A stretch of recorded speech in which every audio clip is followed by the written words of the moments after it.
On this episode of Lingkod Bayan Diaries, ating tunghayan ang kwento ng isa sa ating mga honor awardees. To be a CSC Pag-asa Group Awardee is such an honor. Hindi namin siya inasahan, so we just wanted to put names on the innovations na naibigay namin sa Davao de Oro. Ako po si Joycel R.O.D., Provincial ICT Officer ng Provincial Government of Davao de Oro, Team Leader ng eGov Technical Team. I'm George Danhil M. Duran, Computer Programmer 3. Ako po si Mr. Wilfredo M. Galagala, Information Technology Officer 2. Ako po si Antonio Isimini, Information Technology Officer 2. Ako po si Antonio Salarda Jr., Computer Maintenance Technologist 2. Kay eGov Technical Team are employees of the Provincial ICT Office of the Provincial Government of Davao de Oro. So kami yung gumagawa ng mga systems and innovations and nagsusupport din sa mga na-implement na mga systems sa iba't ibang departamento ng probinsya. Marami kaming projects, actually our systems number up to 40. Especially during the pandemic, so doon talaga nakita on how useful ICT was. During that time, challenge talaga yung team to produce projects to sustain yung online na operations. So on our part, we tried exploring open source technology. Tapos marami kaming ina-explore na networks. So first yung system is yung CallDedoc. It's a teleconsulting system na na-implement during the COVID. When the OPD services, yung outpatient department services were stopped, nag-resort to teleconsulting.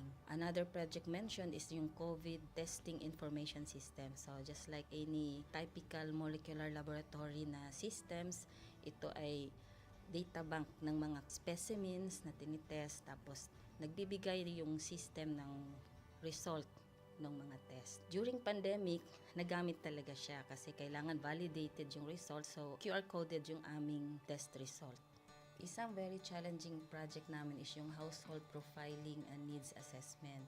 So kailangan merong list ng mga possible recipients ng bigas, and then wala kaming updated list nun. So kailangan in 1 month's time makaproduce kami ng system kasi magro-roll out ng survey sa buong probinsya. Nag-try akong mag-tap sa isang UN organization, yung UNDP. Tapos, nag-request ako kung pwede ba kaming turuan on how to do survey using Kobo Collect. And we were blessed, kahit wala kaming formal agreement, no monetary considerations, tinuruan nila kami. And in 1 month's time, na-produce namin yung app. And then after that, dire-diretso na po. Hindi rin namin ma-imagine na in 6 months' time, nakandak yung survey using employees only of the provincial government. So, nakamobilize kami ng mga 200 plus enumerators. Talagang nilibot yung entire province, 236 barangays, bahay-bahay yan. Tapos, nakuha namin yung data with maps. Na mapping namin yung mga households. So, and very appreciated po yung output ng systems.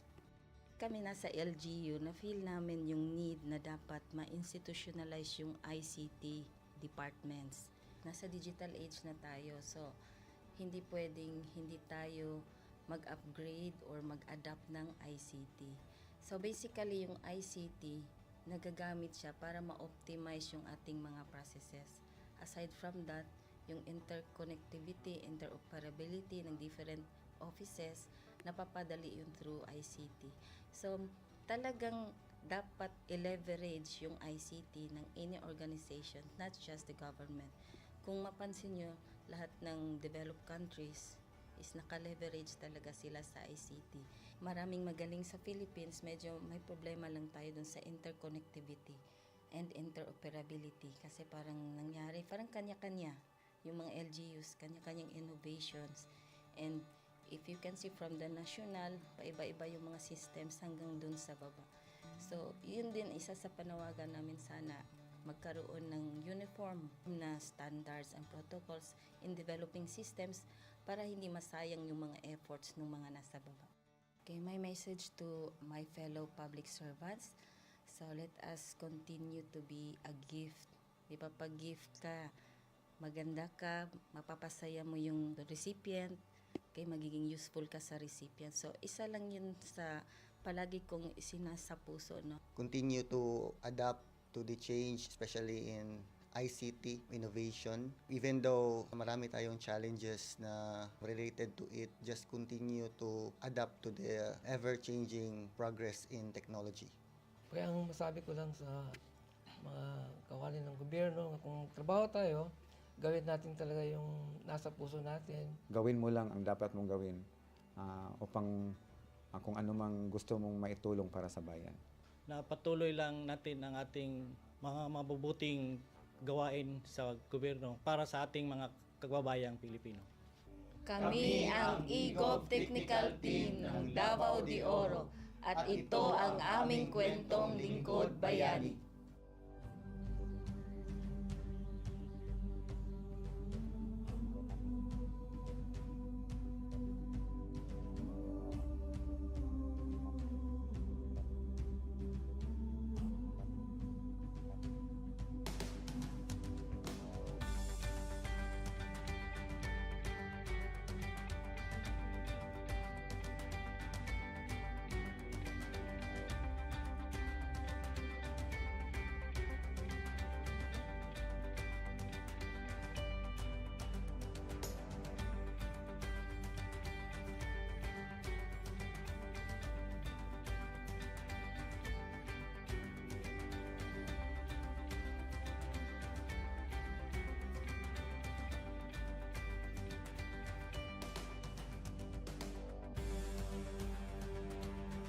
Inyong natunghayan ang kwento ng ating lingkod bayani.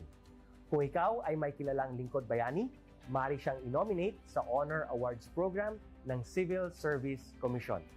For nomination procedures, go to www.csc.gov.ph. See you on the next episode of Lingkod Bayan Diaries.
Good day to all of you.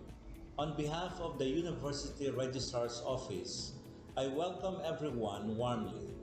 As the head of this esteemed institution, I am privileged to introduce our office and share the valuable services we provide.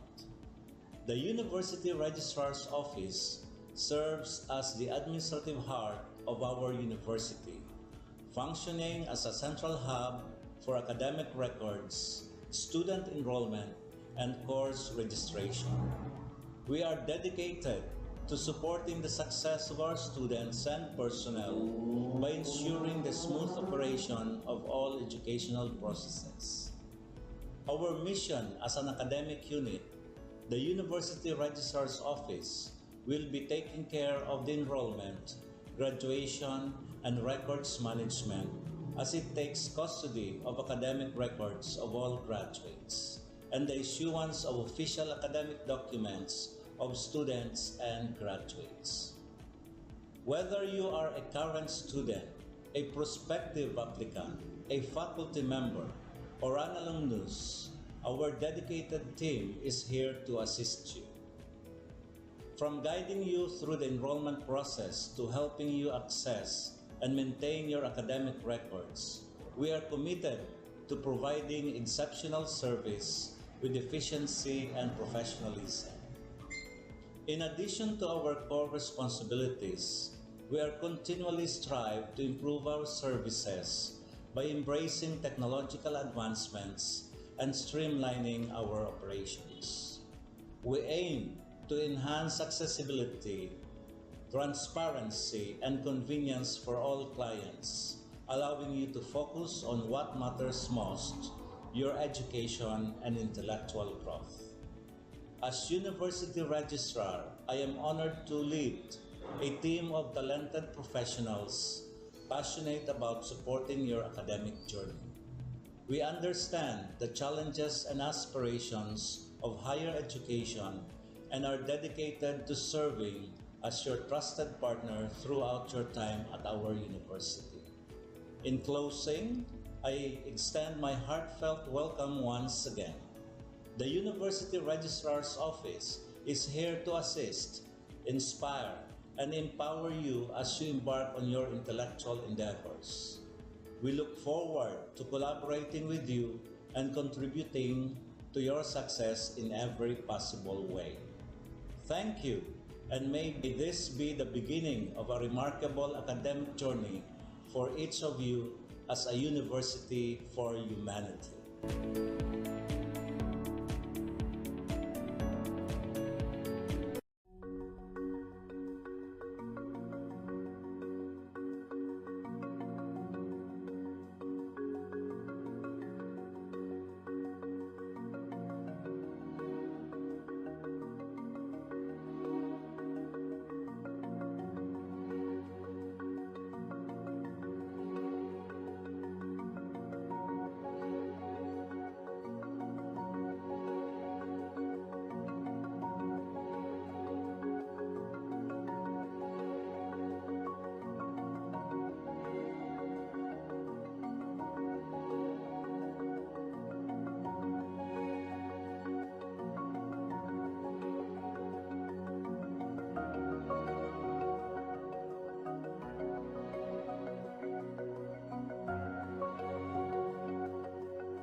Hello there, awesome peeps! Guess what's up? Panahon na para iparinig ang iyong boses at bumoto. Pero para maging bahagi ng pagbabago, kailangan mo muna maging rehistrado. Huwag palampasin ang pagkakataon na magbigay ng iyong kontribusyon sa kinabukasan ng ating bansa. Ang Continuing Voters Registration ay bukas na simula February 12, 2024. Kung ikaw ay unang beses na boboto o kailangan mag-update ng impormasyon, ngayon na ang panahon para kumilos. Simple lang ang mga kailangang gawin. Una, pumunta sa iyong local registration centers o mga scheduled satellite registration sa inyong lugar at magdala lamang ng valid IDs o iba pang dokumento ng pagkakakilanlan. Tandaan, hindi tinatanggap ang mga sumusunod na ID: Employer or Employee ID, Community Tax Certificate o Cedula, Police Clearance. But wait, there's more! Sa darating February 19 to 20, 2024, gaganapin sa unang pagkakataon ang Bio Kugos Comelec Special Satellite and Register Anywhere Project sa Buseng Gymnasium. Ano ba ito? Ito ang sagot sa ating mga dasal para sa mas malapit at mas madaling pagpaparehistro. Sa pamamagitan ng Register Anywhere Project sites, pwede ka nang magparehistro o mag-update ng impormasyon kahit saang sulok ka man ng Pilipinas. Kaya't ano pang hinihintay mo? Maging bahagi ng pagbabago na gusto mong makita. Huwag palampasin ang pagkakataong ito. Magparehistro na para sa kinabukasan ng ating bansa. O paano ba yan? Kita-kits na lang. Paalam!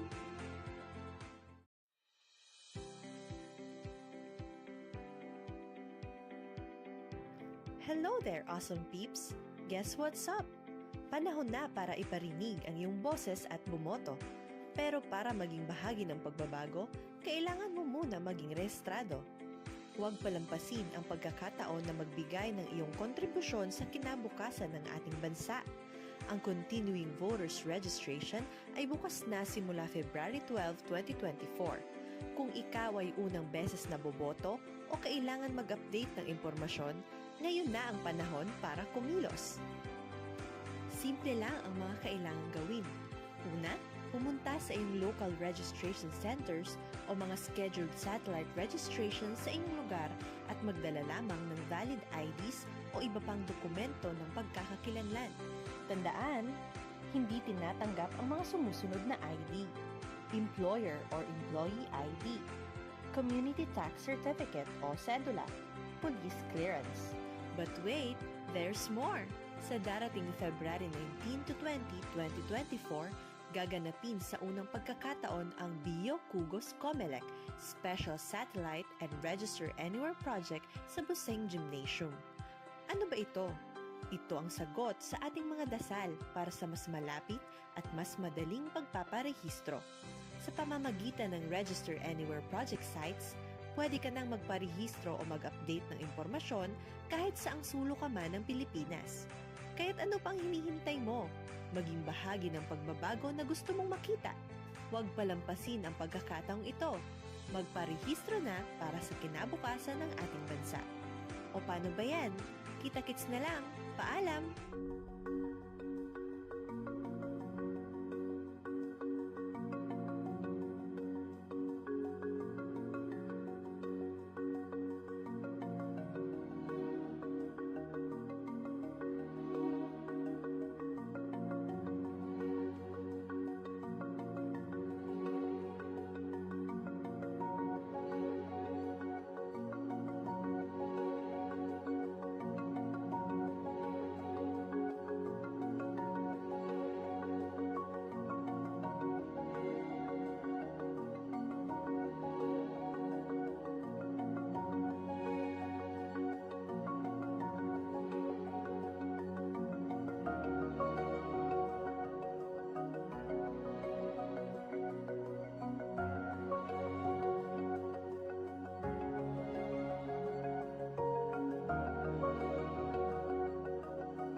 On this episode of Lingkod Bayan Diaries, ating tunghayan ang kwento ng isa sa ating mga honor awardees. To be a CSC Pag-asa Group Awardee is such an honor. Hindi namin siya inasahan, so we just wanted to put names on the innovations na naibigay namin sa Davao de Oro. Ako po si Joycel R. Odi, Provincial ICT Officer ng Provincial Government of Davao de Oro, Team Leader ng eGov Technical Team. I'm George Danhil M. Duran, Computer Programmer 3. Ako po si Mr. Wilfredo M. Galagala, Information Technology Officer 2. Ako po si Antonio Isimini, Information Technology Officer 2. Ako po si Antonio Salarda Jr., Computer Maintenance Technologist 2. Kay eGov Technical Team are employees of the Provincial ICT Office of the Provincial Government of Davao de Oro. So kami yung gumagawa ng mga systems and innovations and nagsusupport din sa mga na-implement na mga systems sa iba't ibang departamento ng probinsya.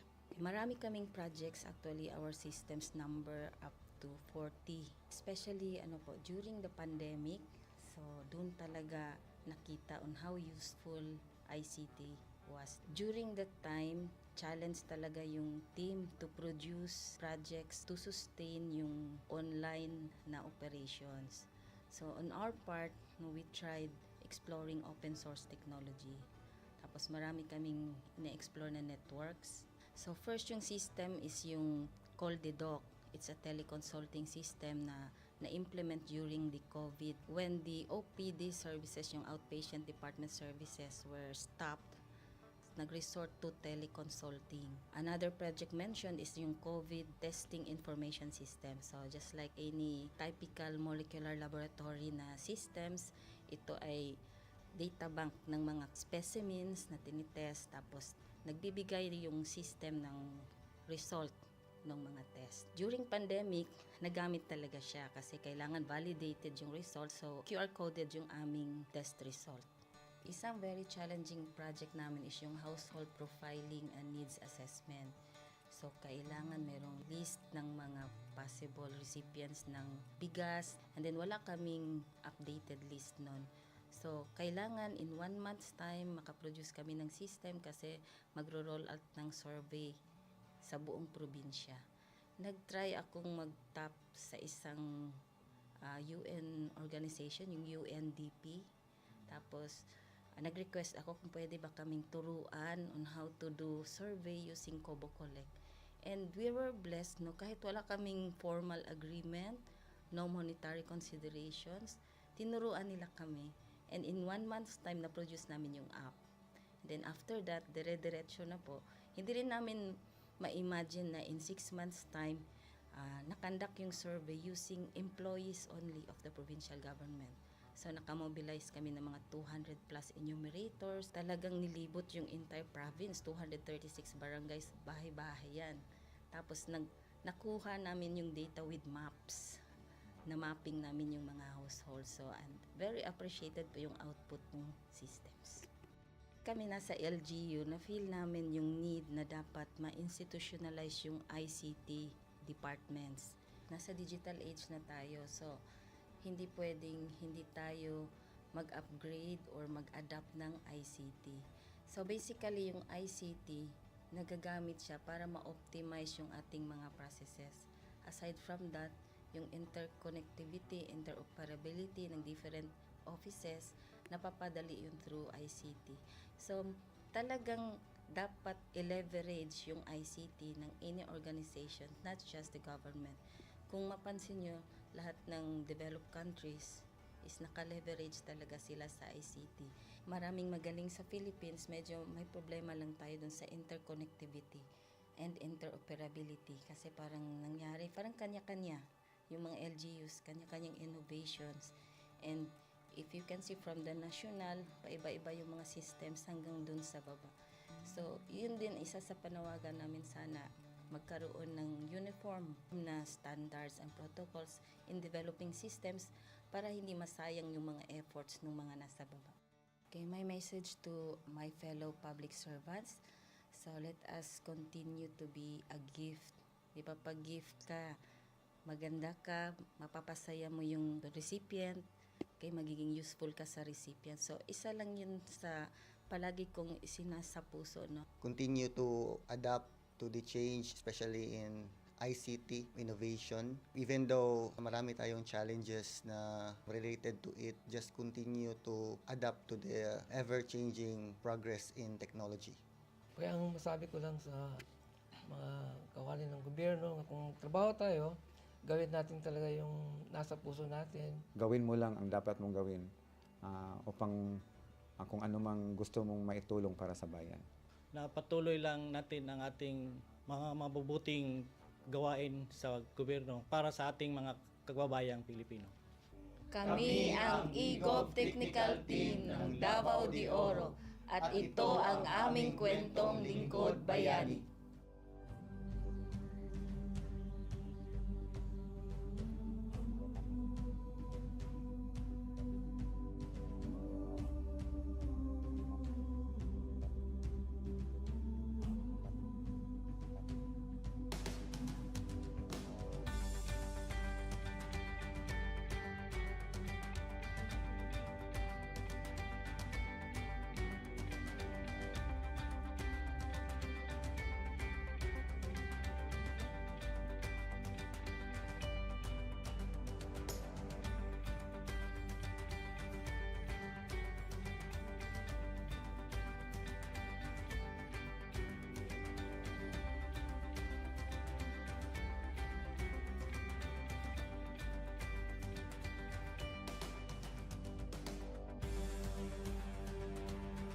Inyong natunghayan ang kwento ng ating lingkod bayani.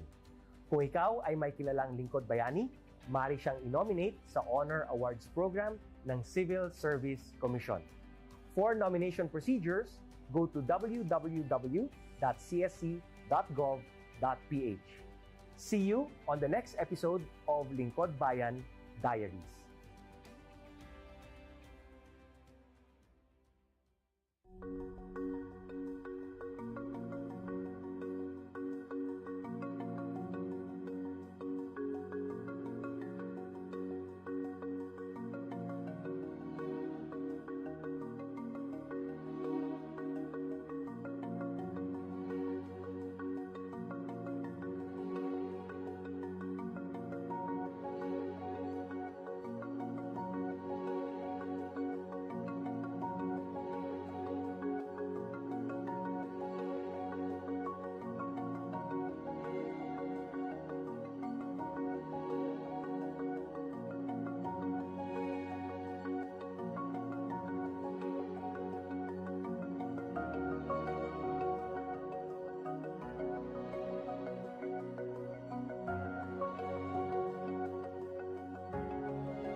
Good day to all of you. On behalf of the University Registrar's Office, I welcome everyone warmly. As the head of this esteemed institution, I am privileged to introduce our office and share the valuable services we provide.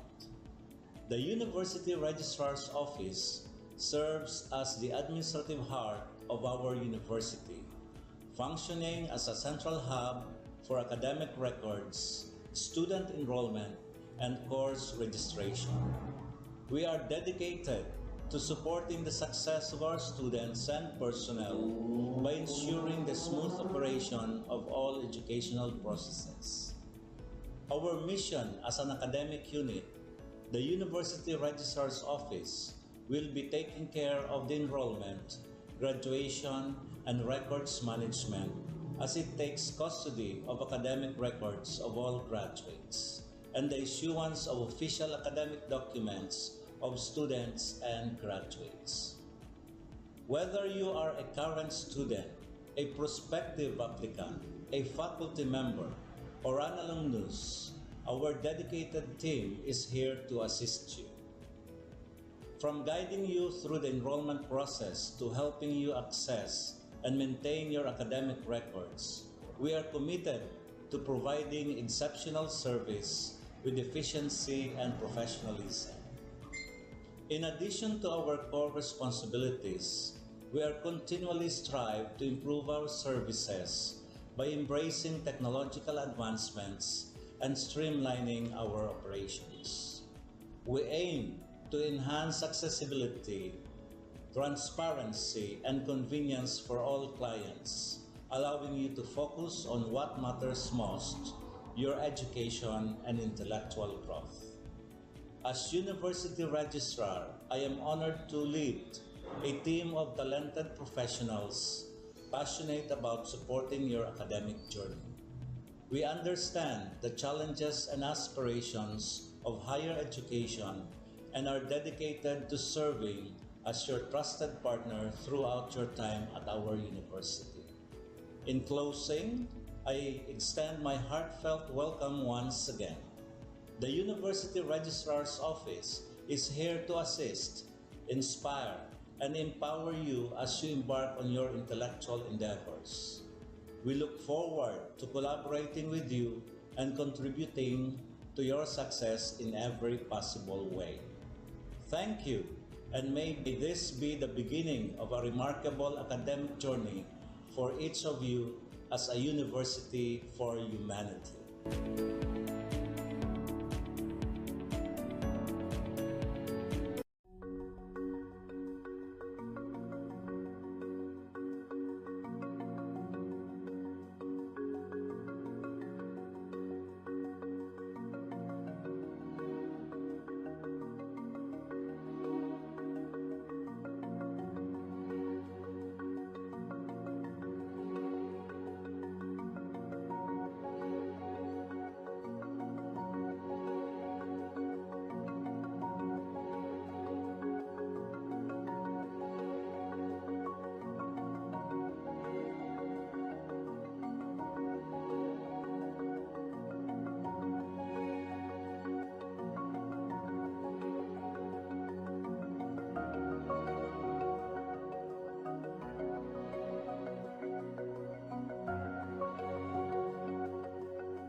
Hello there, awesome peeps!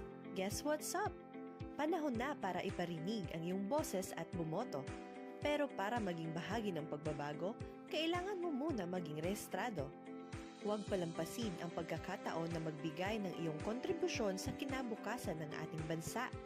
Ang Continuing Voters Registration ay bukas na simula February 12, 2024. Kung ikaw ay unang beses na boboto o kailangan mag-update ng impormasyon, ngayon na ang panahon para kumilos. Simple lang ang mga kailangang gawin.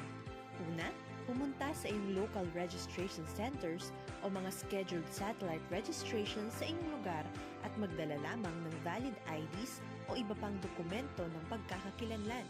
Tandaan, hindi tinatanggap ang mga sumusunod na ID: Employer or Employee ID, Community Tax Certificate o Cedula, Police Clearance. But wait, there's more!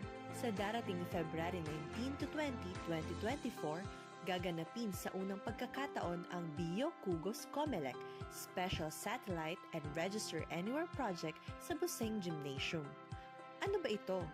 Ito ang sagot sa ating mga dasal para sa mas malapit at mas madaling pagpaparehistro. Sa pamamagitan ng Register Anywhere Project sites, pwede ka nang magparehistro o mag-update ng impormasyon kahit saang sulok ka man ng Pilipinas.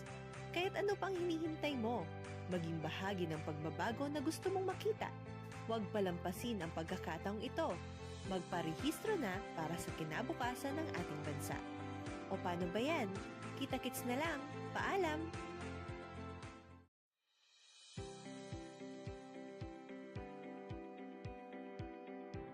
Hello there, awesome peeps! Guess what's up?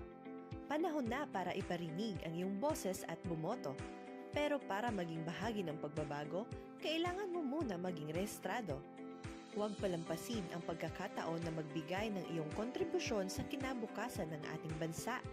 Ang Continuing Voters Registration ay bukas na simula February 12, 2024. Kung ikaw ay unang beses na boboto o kailangan mag-update ng impormasyon, ngayon na ang panahon para kumilos. Simple lang ang mga kailangang gawin.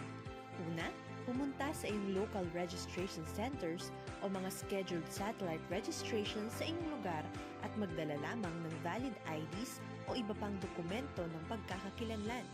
Tandaan, hindi tinatanggap ang mga sumusunod na ID: Employer or Employee ID, Community Tax Certificate o Cedula, Police Clearance. But wait, there's more! Sa darating February 19 to 20, 2024, gaganapin sa unang pagkakataon ang Bio Kugos Comelec Special Satellite and Register Anywhere Project sa Buseng Gymnasium. Ano ba ito?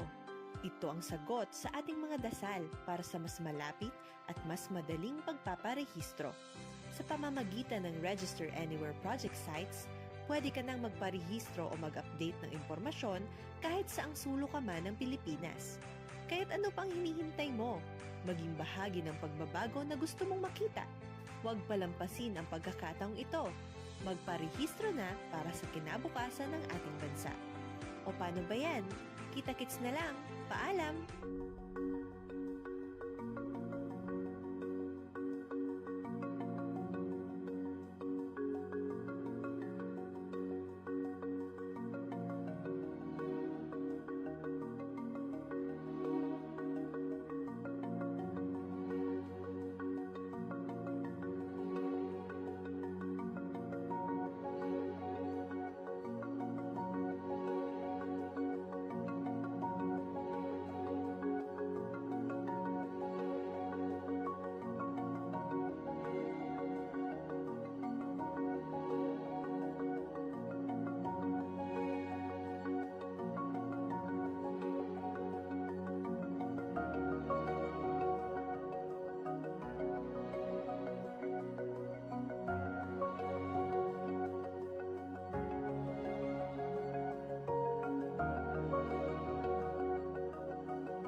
On this episode of Lingkod Bayan Diaries, ating tunghayan ang kwento ng isa sa ating mga honor awardees.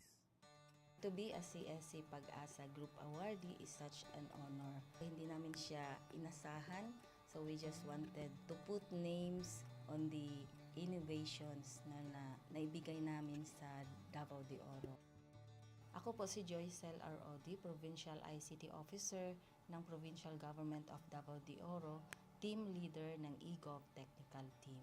I'm George Danhil M. Duran, Computer Programmer 3. Ako po si Mr. Wilfredo M. Galagala, Information Technology Officer 2. Ako po si Antonio Isimeni, Information Technology Officer 2. Ako po si Antonio Salarda Jr., Computer Maintenance Technologist 2. Kay eGov Technical Team are employees of the Provincial ICT Office of the Provincial Government of Davao de Oro. So kami yung gumagawa ng mga systems and innovations and nagsusupport din sa mga na-implement na mga systems sa iba't ibang departamento ng probinsya.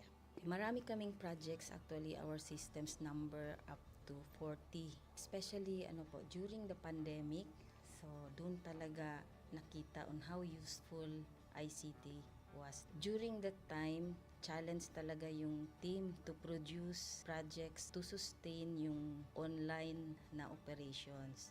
So on our part, we tried exploring open source technology. Tapos marami kaming ina-explore na networks. So first yung system is yung CallDedoc. It's a teleconsulting system na na-implement during the COVID when the OPD services, yung outpatient department services were stopped. Nag-resort to teleconsulting. Another project mentioned is yung COVID testing information system. So just like any typical molecular laboratory na systems, ito ay data bank ng mga specimens na tinitest, tapos nagbibigay yung system ng result ng mga test. During pandemic, nagamit talaga siya kasi kailangan validated yung result, so QR coded yung aming test result. Isang very challenging project namin is yung household profiling and needs assessment. So, kailangan merong list ng mga possible recipients ng bigas, and then wala kaming updated list nun. So, kailangan in 1 month's time makaproduce kami ng system kasi magro-roll out ng survey sa buong probinsya. Nag-try akong mag-tap sa isang UN organization, yung UNDP. Tapos, nag-request ako kung pwede ba kaming turuan on how to do survey using Kobo Collect.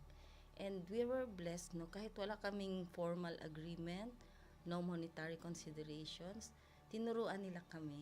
And in 1 month's time, na-produce namin yung app. And then after that, dire-diretso na po. Hindi rin namin ma-imagine na in 6 months' time, nakandak yung survey using employees only of the provincial government. So, nakamobilize kami ng mga 200 plus enumerators. Talagang nilibot yung entire province, 236 barangays, bahay-bahay yan. Tapos, nakuha namin yung data with maps. Na mapping namin yung mga households. So, and very appreciated po yung output ng systems. Kami nasa LGU, na-feel namin yung need na dapat ma-institutionalize yung ICT departments. Nasa digital age na tayo, so hindi pwedeng hindi tayo mag-upgrade or mag-adapt ng ICT.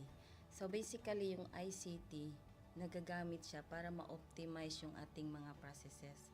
Aside from that, yung interconnectivity, interoperability ng different offices, napapadali yun through ICT. So talagang dapat i-leverage yung ICT ng any organization, not just the government. Kung mapansin nyo, lahat ng developed countries is naka-leverage talaga sila sa ICT. Maraming magaling sa Philippines, medyo may problema lang tayo dun sa interconnectivity and interoperability kasi parang nangyari, parang kanya-kanya yung mga LGUs, kanya-kanyang innovations. And if you can see from the national, paiba-iba yung mga systems hanggang dun sa baba. So, yun din isa sa panawagan namin sana magkaroon ng uniform na standards and protocols in developing systems para hindi masayang yung mga efforts ng mga nasa baba.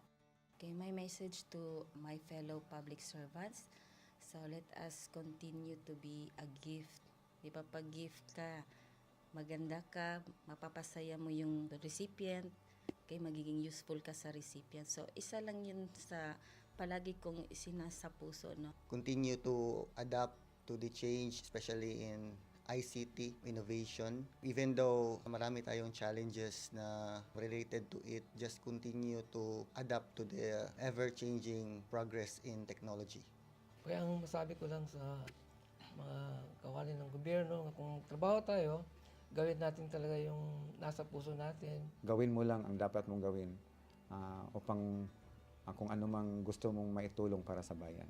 Na patuloy lang natin ang ating mga mabubuting gawain sa gobyerno para sa ating mga kababayang Pilipino. Kami ang EGOV Technical Team ng Davao de Oro at ito ang aming kwentong Lingkod Bayani.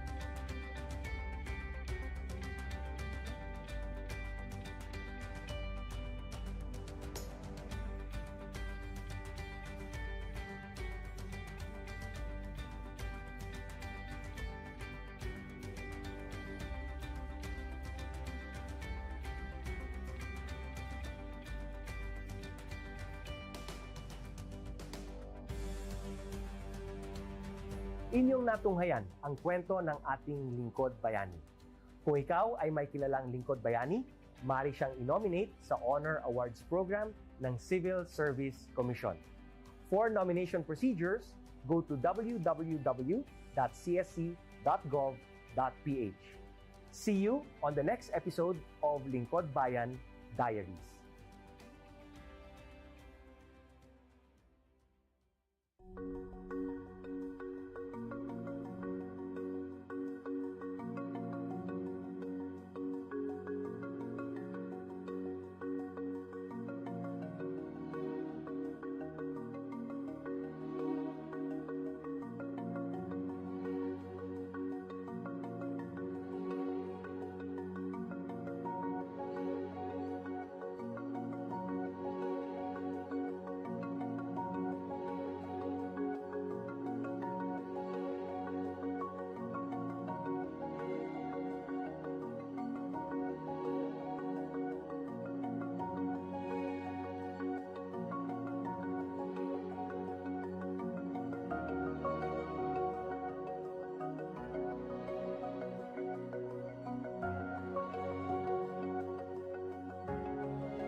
Good day to all of you.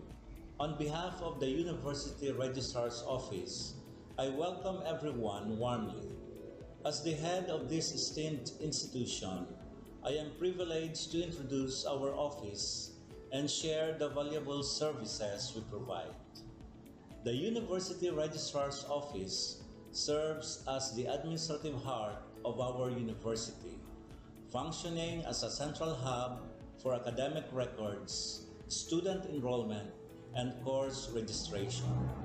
We are dedicated to supporting the success of our students and personnel by ensuring the smooth operation of all educational processes. Our mission as an academic unit, the University Registrar's Office, will be taking care of the enrollment, graduation, and records management as it takes custody of academic records of all graduates and the issuance of official academic documents of students and graduates. Whether you are a current student, a prospective applicant, a faculty member, or an alumnus, our dedicated team is here to assist you. From guiding you through the enrollment process to helping you access and maintain your academic records, we are committed to providing exceptional service with efficiency and professionalism. In addition to our core responsibilities, we are continually strive to improve our services by embracing technological advancements and streamlining our operations. We aim to enhance accessibility, transparency, and convenience for all clients, allowing you to focus on what matters most, your education and intellectual growth. As University Registrar, I am honored to lead a team of talented professionals passionate about supporting your academic journey. We understand the challenges and aspirations of higher education and are dedicated to serving as your trusted partner throughout your time at our university. In closing, I extend my heartfelt welcome once again. The University Registrar's Office is here to assist, inspire, and empower you as you embark on your intellectual endeavors. We look forward to collaborating with you and contributing to your success in every possible way. Thank you, and may this be the beginning of a remarkable academic journey for each of you as a university for humanity.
Hello there, awesome peeps! Guess what's up? Panahon na para iparinig ang iyong boses at bumoto. Pero para maging bahagi ng pagbabago, kailangan mo muna maging rehistrado. Huwag palampasin ang pagkakataon na magbigay ng iyong kontribusyon sa kinabukasan ng ating bansa. Ang Continuing Voters Registration ay bukas na simula February 12, 2024. Kung ikaw ay unang beses na boboto o kailangan mag-update ng impormasyon, ngayon na ang panahon para kumilos. Simple lang ang mga kailangang gawin. Una, pumunta sa iyong local registration centers o mga scheduled satellite registration sa inyong lugar at magdala lamang ng valid IDs o iba pang dokumento ng pagkakakilanlan.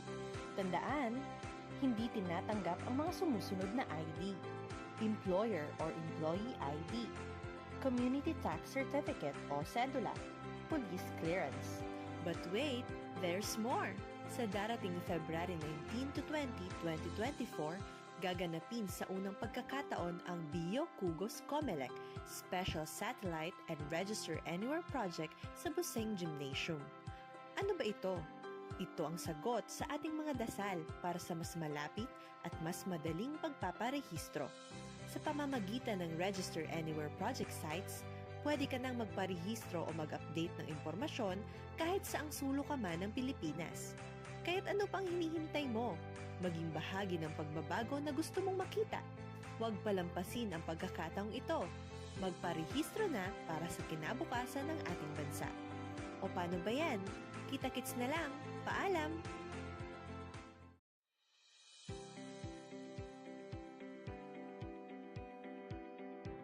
Hello there, awesome peeps! Guess what's up? Panahon na para iparinig ang iyong boses at bumoto. Pero para maging bahagi ng pagbabago, kailangan mo muna maging rehistrado. Huwag palampasin ang pagkakataon na magbigay ng iyong kontribusyon sa kinabukasan ng ating bansa. Ang Continuing Voters Registration ay bukas na simula February 12, 2024. Kung ikaw ay unang beses na boboto o kailangan mag-update ng impormasyon, ngayon na ang panahon para kumilos. Simple lang ang mga kailangang gawin. Una, pumunta sa iyong local registration centers o mga scheduled satellite registration sa inyong lugar at magdala lamang ng valid IDs o iba pang dokumento ng pagkakakilanlan. Tandaan, hindi tinatanggap ang mga sumusunod na ID: Employer or Employee ID, Community Tax Certificate o Cedula, Police Clearance. But wait, there's more! Sa darating February 19 to 20, 2024, gaganapin sa unang pagkakataon ang Bio Kugos Comelec Special Satellite and Register Anywhere Project sa Buseng Gymnasium. Ano ba ito? Ito ang sagot sa ating mga dasal para sa mas malapit at mas madaling pagpaparehistro. Sa pamamagitan ng Register Anywhere Project sites, pwede ka nang magparehistro o mag-update ng impormasyon kahit saang sulok ka man ng Pilipinas. Kaya't ano pang hinihintay mo? Maging bahagi ng pagbabago na gusto mong makita. Huwag palampasin ang pagkakataong ito. Magparehistro na para sa kinabukasan ng ating bansa. O paano ba yan? Kita-kits na lang. Paalam!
On this episode of Lingkod Bayan Diaries, ating tunghayan ang kwento ng isa sa ating mga honor awardees. To be a CSC Pag-asa Group Awardee is such an honor. Hindi namin siya inasahan, so we just wanted to put names on the innovations na naibigay namin sa Davao de Oro. Ako po si Joycel R. Odi, Provincial ICT Officer ng Provincial Government of Davao de Oro, Team Leader ng eGov Technical Team. I'm George Danhil M. Duran, Computer Programmer 3. Ako po si Mr. Wilfredo M. Galagala, Information Technology Officer 2. Ako po si Antonio Isimeni, Information Technology Officer 2. Ako po si Antonio Salarda Jr., Computer Maintenance Technologist 2. Kay eGov Technical Team are employees of the Provincial ICT Office of the Provincial Government of Davao de Oro. So kami yung gumagawa ng mga systems and innovations and nagsusupport din sa mga na-implement na mga systems sa iba't ibang departamento ng probinsya. Marami kaming projects, actually our systems number up to 40. Especially during the pandemic, so doon talaga nakita on how useful ICT was. During that time, challenge talaga yung team to produce projects to sustain yung online na operations. So on our part, we tried exploring open source technology. Tapos marami kaming ina-explore na networks. So first yung system is yung CallDedoc. It's a teleconsulting system na na-implement during the COVID when the OPD services, yung outpatient department services were stopped. Nag-resort to teleconsulting. Another project mentioned is yung COVID testing information system. So just like any typical molecular laboratory na systems, ito ay data bank ng mga specimens na tinitest, tapos nagbibigay yung system ng result ng mga test. During pandemic, nagamit talaga siya kasi kailangan validated yung result, so QR coded yung aming test result. Isang very challenging project namin is yung household profiling and needs assessment. So, kailangan merong list ng mga possible recipients ng bigas, and then wala kaming updated list nun. So, kailangan in 1 month's time makaproduce kami ng system kasi magro-roll out ng survey sa buong probinsya. Nag-try akong mag-tap sa isang UN organization, yung UNDP. Tapos, nag-request ako kung pwede ba kaming turuan on how to do survey using Kobo Collect. And we were blessed, kahit wala kaming formal agreement, no monetary considerations, tinuruan nila kami. And in 1 month's time, na-produce namin yung app. And then after that, dire-diretso na po. Hindi rin namin ma-imagine na in 6 months' time, nakandak yung survey using employees only of the provincial government. So, nakamobilize kami ng mga 200 plus enumerators. Talagang nilibot yung entire province, 236 barangays, bahay-bahay yan. Tapos, nakuha namin yung data with maps. Na-mapping namin yung mga households. So, and very appreciated po yung output ng systems. Kami nasa LGU, na-feel namin yung need na dapat ma-institutionalize yung ICT departments. Nasa digital age na tayo, so hindi pwedeng hindi tayo mag-upgrade or mag-adapt ng ICT. So basically, yung ICT, nagagamit siya para ma-optimize yung ating mga processes. Aside from that, yung interconnectivity, interoperability ng different offices, napapadali yun through ICT. So talagang dapat i-leverage yung ICT ng any organization, not just the government.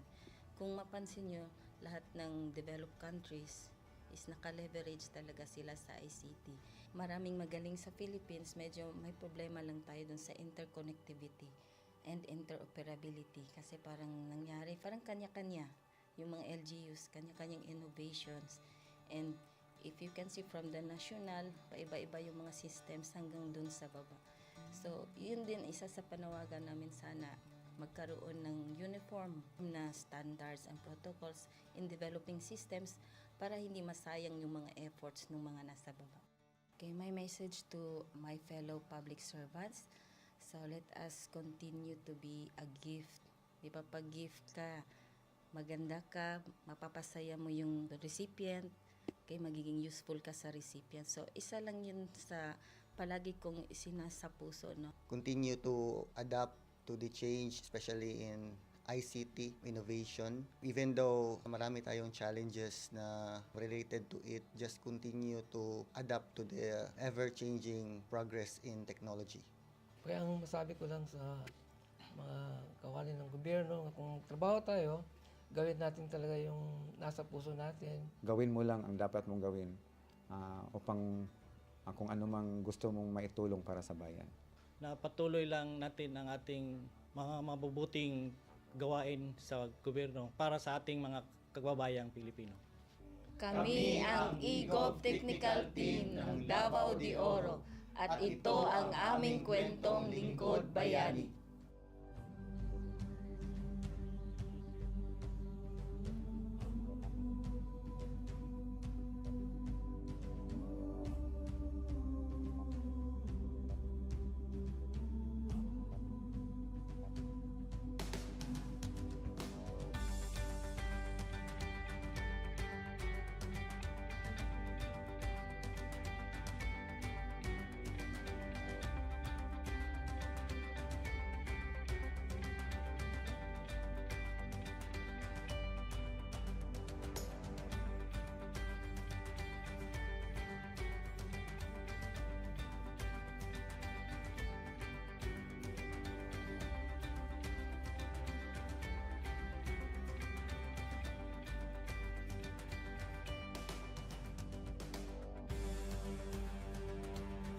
Inyong natunghayan ang kwento ng ating lingkod bayani.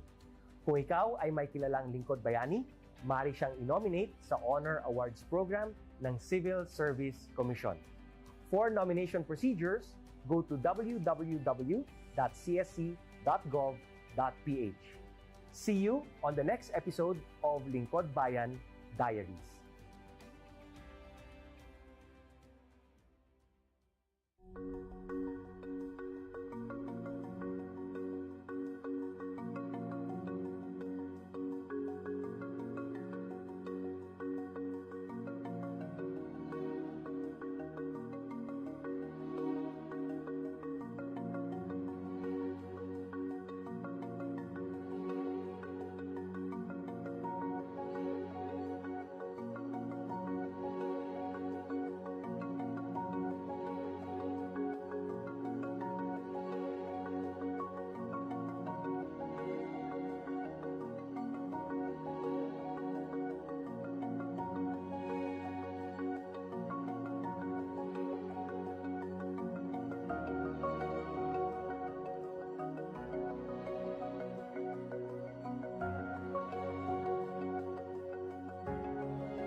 Good day to all of you.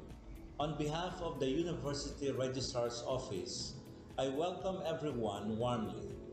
As the head of this esteemed institution, I am privileged to introduce our office and share the valuable services we provide. The University Registrar's Office serves as the administrative heart of our university, functioning as a central hub for academic records, student enrollment, and course registration. We are dedicated to supporting the success of our students and personnel by ensuring the smooth operation of all educational processes.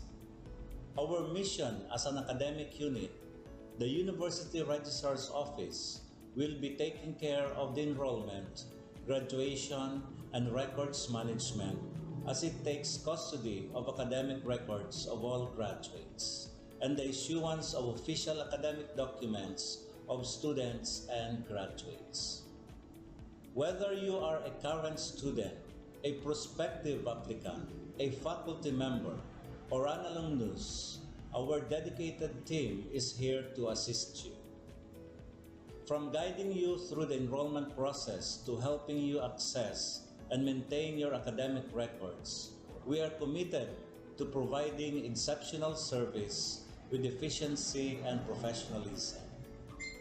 In addition to our core responsibilities, we are continually strive to improve our services by embracing technological advancements and streamlining our operations.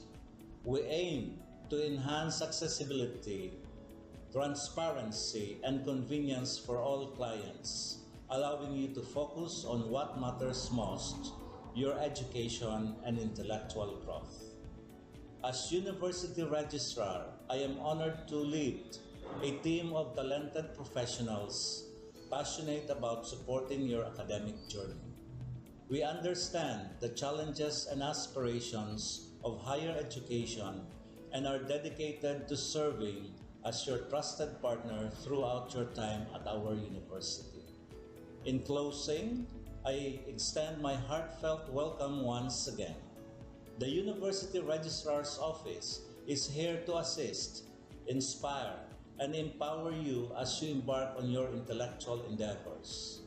We look forward to collaborating with you and contributing to your success in every possible way. Thank you, and may this be the beginning of a remarkable academic journey for each of you as a university for humanity.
Hello there, awesome peeps! Guess what's up? Panahon na para iparinig ang iyong boses at bumoto. Pero para maging bahagi ng pagbabago, kailangan mo muna maging rehistrado. Huwag palampasin ang pagkakataon na magbigay ng iyong kontribusyon sa kinabukasan ng ating bansa. Ang Continuing Voters Registration ay bukas na simula February 12, 2024. Kung ikaw ay unang beses na boboto o kailangan mag-update ng impormasyon, ngayon na ang panahon para kumilos. Simple lang ang mga kailangang gawin. Una, pumunta sa iyong local registration centers o mga scheduled satellite registration sa inyong lugar at magdala lamang ng valid IDs o iba pang dokumento ng pagkakakilanlan. Tandaan, hindi tinatanggap ang mga sumusunod na ID: Employer or Employee ID, Community Tax Certificate o Cedula, Police Clearance. But wait, there's more! Sa darating February 19 to 20, 2024, gaganapin sa unang pagkakataon ang Bio Kugos Comelec Special Satellite and Register Anywhere Project sa Buseng Gymnasium. Ano ba ito? Ito ang sagot sa ating mga dasal para sa mas malapit at mas madaling pagpaparehistro. Sa pamamagitan ng Register Anywhere Project sites, pwede ka nang magparehistro o mag-update ng impormasyon kahit saang sulok ka man ng Pilipinas. Kaya't ano pang hinihintay mo? Maging bahagi ng pagbabago na gusto mong makita. Huwag palampasin ang pagkakataong ito. Magparehistro na para sa kinabukasan ng ating bansa. O paano ba yan? Kita-kits na lang. Paalam!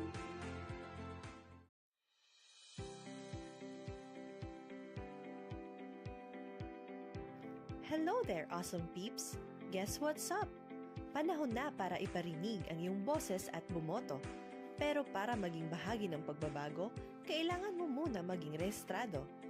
Huwag palampasin ang pagkakataon na magbigay ng iyong kontribusyon sa kinabukasan ng ating bansa. Ang Continuing Voters Registration ay bukas na simula February 12, 2024. Kung ikaw ay unang beses na boboto o kailangan mag-update ng impormasyon, ngayon na ang panahon para kumilos. Simple lang ang mga kailangang gawin. Una, pumunta sa iyong local registration centers o mga scheduled satellite registration sa inyong lugar at magdala lamang ng valid IDs o iba pang dokumento ng pagkakakilanlan. Tandaan, hindi tinatanggap ang mga sumusunod na ID: Employer or Employee ID, Community Tax Certificate o Cedula, Police Clearance. But wait, there's more! Sa darating February 19 to 20, 2024, gaganapin sa unang pagkakataon ang Bio Kugos Comelec Special Satellite and Register Anywhere Project sa Buseng Gymnasium. Ano ba ito? Ito ang sagot sa ating mga dasal para sa mas malapit at mas madaling pagpaparehistro. Sa pamamagitan ng Register Anywhere Project sites, pwede ka nang magparehistro o mag-update ng impormasyon kahit saang sulok ka man ng Pilipinas. Kaya't ano pang hinihintay mo? Maging bahagi ng pagbabago na gusto mong makita. Huwag palampasin ang pagkakataong ito. Magparehistro na para sa kinabukasan ng ating bansa. O paano ba yan? Kita-kits na lang. Paalam!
On this episode of Lingkod Bayan Diaries, ating tunghayan ang kwento ng isa sa ating mga honor awardees. To be a CSC Pag-asa Group Awardee is such an honor. Hindi namin siya inasahan, so we just wanted to put names on the innovations na naibigay namin sa Davao de Oro. Ako po si Joycel R.O.D., Provincial ICT Officer ng Provincial Government of Davao de Oro, Team Leader ng eGov Technical Team. I'm George Danhil M. Duran, Computer Programmer 3. Ako po si Mr. Wilfredo M. Galagala, Information Technology Officer 2. Ako po si Antonio Isimini, Information Technology Officer 2. Ako po si Antonio Salarda Jr., Computer Maintenance Technologist 2. Kay eGov Technical Team are employees of the Provincial ICT Office of the Provincial Government of Davao de Oro. So kami yung gumagawa ng mga systems and innovations and nagsusupport din sa mga na-implement na mga systems sa iba't ibang departamento ng probinsya. Marami kaming projects, actually our systems number up to 40. Especially during the pandemic, so doon talaga nakita on how useful ICT was. During that time, challenge talaga yung team to produce projects to sustain yung online na operations. So on our part, we tried exploring open source technology. Tapos marami kaming na-explore na networks. So first yung system is yung CallDedoc. It's a teleconsulting system na na-implement during the COVID. When the OPD services, yung outpatient department services, were stopped, nag-resort to teleconsulting. Another project mentioned is yung COVID testing information system. So just like any typical molecular laboratory na systems, ito ay data bank ng mga specimens na tinitest, tapos nagbibigay yung system ng result ng mga test. During pandemic, nagamit talaga siya kasi kailangan validated yung result, so QR coded yung aming test result. Isang very challenging project namin is yung household profiling and needs assessment. So kailangan merong list ng mga possible recipients ng bigas, and then wala kaming updated list nun. So kailangan in 1 month's time makaproduce kami ng system kasi magro-roll out ng survey sa buong probinsya. Nag-try akong mag-tap sa isang UN organization, yung UNDP. Tapos nag-request ako kung pwede ba kaming turuan on how to do survey using Kobo Collect. And we were blessed, kahit wala kaming formal agreement, no monetary considerations, tinuruan nila kami. And in 1 month's time, na-produce namin yung app. Then after that, dire-diretso na po. Hindi rin namin ma-imagine na in 6 months' time, nakandak yung survey using employees only of the provincial government. So nakamobilize kami ng mga 200 plus enumerators. Talagang nilibot yung entire province, 236 barangays, bahay-bahay yan. Tapos nakuha namin yung data with maps. Na mapping namin yung mga households. So and very appreciated po yung output ng systems. Kami nasa LGU, na-feel namin yung need na dapat ma-institutionalize yung ICT departments. Nasa digital age na tayo, so hindi pwedeng hindi tayo mag-upgrade or mag-adapt ng ICT. So basically, yung ICT, nagagamit siya para ma-optimize yung ating mga processes. Aside from that, yung interconnectivity, interoperability ng different offices, napapadali yun through ICT. So, talagang dapat i-leverage yung ICT ng any organization, not just the government. Kung mapansin nyo, lahat ng developed countries is naka-leverage talaga sila sa ICT. Maraming magaling sa Philippines, medyo may problema lang tayo dun sa interconnectivity and interoperability kasi parang nangyari, parang kanya-kanya yung mga LGUs, kanya-kanyang innovations. And if you can see from the national, paiba-iba yung mga systems hanggang dun sa baba. So, yun din isa sa panawagan namin sana magkaroon ng uniform na standards and protocols in developing systems para hindi masayang yung mga efforts ng mga nasa baba. Okay, my message to my fellow public servants, so let us continue to be a gift. Di ba, pag gift ka, maganda ka, mapapasaya mo yung recipient, kay magiging useful ka sa recipient. So, isa lang yun sa palagi kong isinasa puso, no? Continue to adapt to the change, especially in ICT innovation. Even though marami tayong challenges na related to it, just continue to adapt to the ever-changing progress in technology. Kaya ang masabi ko lang sa mga kawani ng gobyerno, kung trabaho tayo, gawin natin talaga yung nasa puso natin. Gawin mo lang ang dapat mong gawin upang kung ano mang gusto mong maitulong para sa bayan. Na patuloy lang natin ang ating mga mabubuting gawain sa gobyerno para sa ating mga kababayang Pilipino. Kami ang EGOV Technical Team ng Davao de Oro at ito ang aming kwentong lingkod bayani.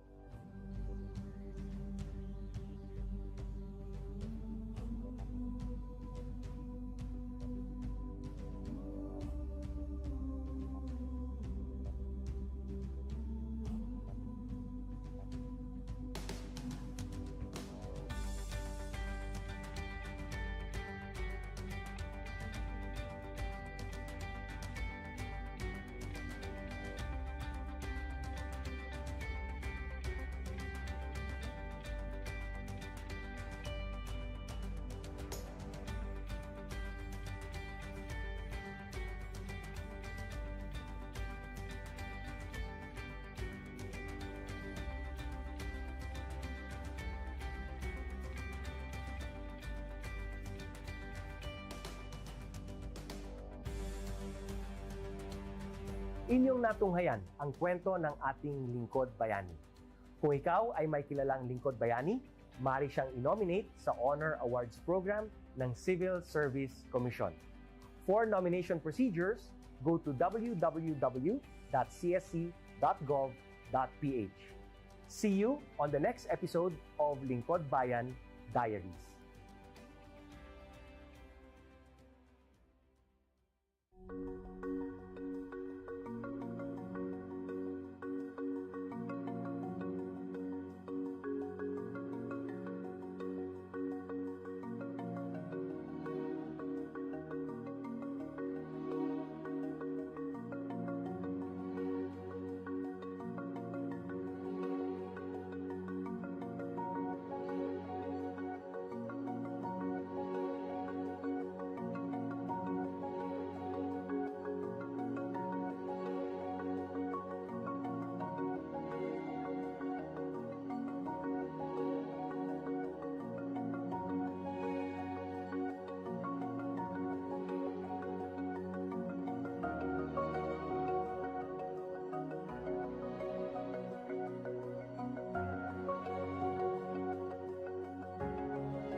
Good day to all of you. On behalf of the University Registrar's Office, I welcome everyone warmly. As the head of this esteemed institution, I am privileged to introduce our office and share the valuable services we provide. The University Registrar's Office serves as the administrative heart of our university, functioning as a central hub for academic records, student enrollment, and course registration. We are dedicated to supporting the success of our students and personnel by ensuring the smooth operation of all educational processes. Our mission as an academic unit, the University Registrar's Office, will be taking care of the enrollment, graduation, and records management as it takes custody of academic records of all graduates and the issuance of official academic documents of students and graduates. Whether you are a current student, a prospective applicant, a faculty member, or an alumnus, our dedicated team is here to assist you. From guiding you through the enrollment process to helping you access and maintain your academic records, we are committed to providing exceptional service with efficiency and professionalism. In addition to our core responsibilities, we are continually strive to improve our services by embracing technological advancements and streamlining our operations. We aim to enhance accessibility, transparency, and convenience for all clients, allowing you to focus on what matters most, your education and intellectual growth. As University Registrar, I am honored to lead a team of talented professionals passionate about supporting your academic journey. We understand the challenges and aspirations of higher education and are dedicated to serving as your trusted partner throughout your time at our university. In closing, I extend my heartfelt welcome once again. The University Registrar's Office is here to assist, inspire, and empower you as you embark on your intellectual endeavors. We look forward to collaborating with you and contributing to your success in every possible way. Thank you, and may this be the beginning of a remarkable academic journey for each of you as a university for humanity.